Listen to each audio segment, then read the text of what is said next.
the loan to value LTV is 85%, meaning that $340,000 should be the available equity in this line now. I mean, in this property. Now, they owe $224,000 on their current mortgage. So we would have to deduct this $224,000 out of the $340,000 available, because they're going to move the mortgage loan into this line. All right. So now the mortgage is gone. The payment is gone, because now this balance is in a line of credit. But hold on a minute. They have more money available, right? They've got like 120,000, 116,000 available still after they pay off their mortgage. What happens if they pay off their car too and put it into the line? Well, let's just see. 26,000 to pay off the car. This was the mortgage. What happened to the car payment when they paid off the car loan with the line? Well, it's gone. Are you telling me that they're gaining cash flow by moving the loans into a line? Is that what this looks like to you? Because it does to me.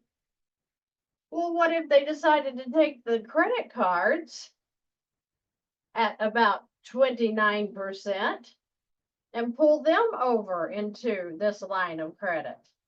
Well, let's just see. 33,000 paid off. Okay.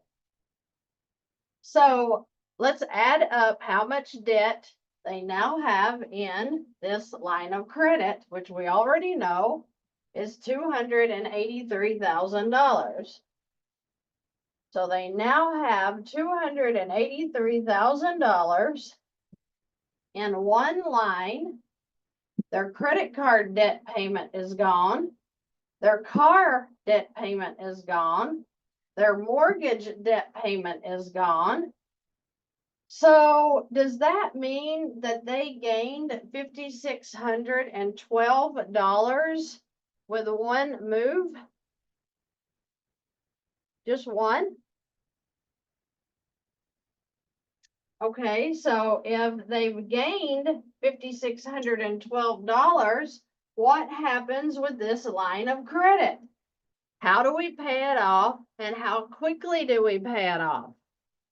Now, this couple, they had 25 years left to pay on their mortgage. 25 years at 1472. They had 3 years left, I think over 3 years left on the car to pay it off, and God only knows how many decades they had left on the credit cards. Okay, are you all following me? If you've missed something in this video, feel free to go back and watch from the beginning. So now we have $283,000 in debt in a line of credit, at the rate today being about 8%. Okay? I know some of you all are screaming on the inside, no, the mortgage was only 3%. Don't do it. I know how some of you naysayers think. It's just math. It's just math. This isn't magic. We're just doing math, and we want to see how long it's going to take us to pay off the $283,000 of the debt that we already had. It was already here. We're already making payments. So what happens when we move it into a line? And now everything is here, and our income is going into the line of credit.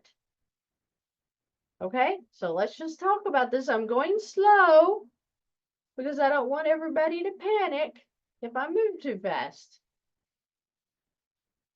Now,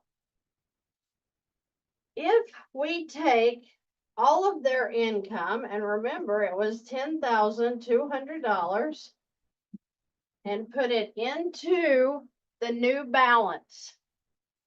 Go with me here, okay? So we paid off this, so I'm going to remove this. We have to keep this because they still have to eat, right? $39.79. This is their food, their gas, their car insurance, their Netflix, their utilities, their everything else, phones, all that fun stuff. So $39.79. So we're going to take $283,000 and we'll start it up here for your balance on 8%. The 10,200 income goes in for month 1. All right, so 283, subtract out 10,200, you're at 272,800. So 272,800. These people are paid monthly, but it doesn't matter if you're paid daily, weekly, bi-weekly, monthly, just throw it back into the line.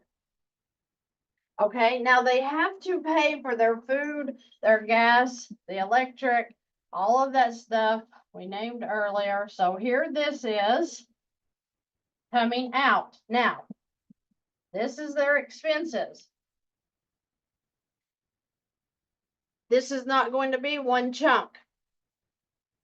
So out of this $39.79, and I'm just throwing it into the whole monthly, they may do something like go to the grocery store today, spend $100.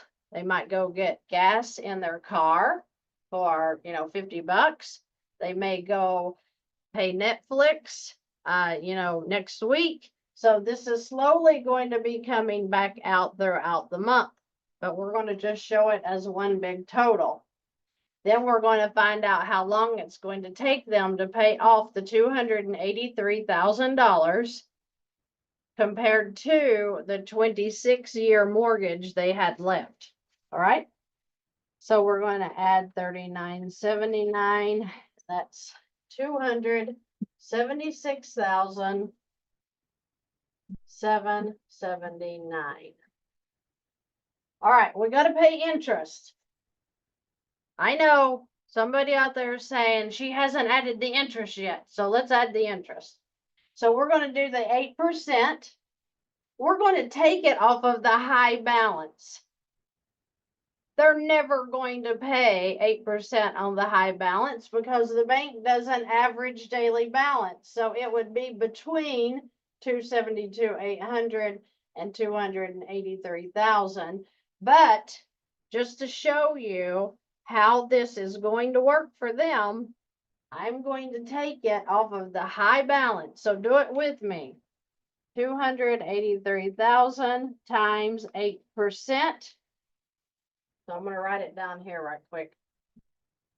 283 times 8% equals 22,640 for the whole year. Divide that by 12.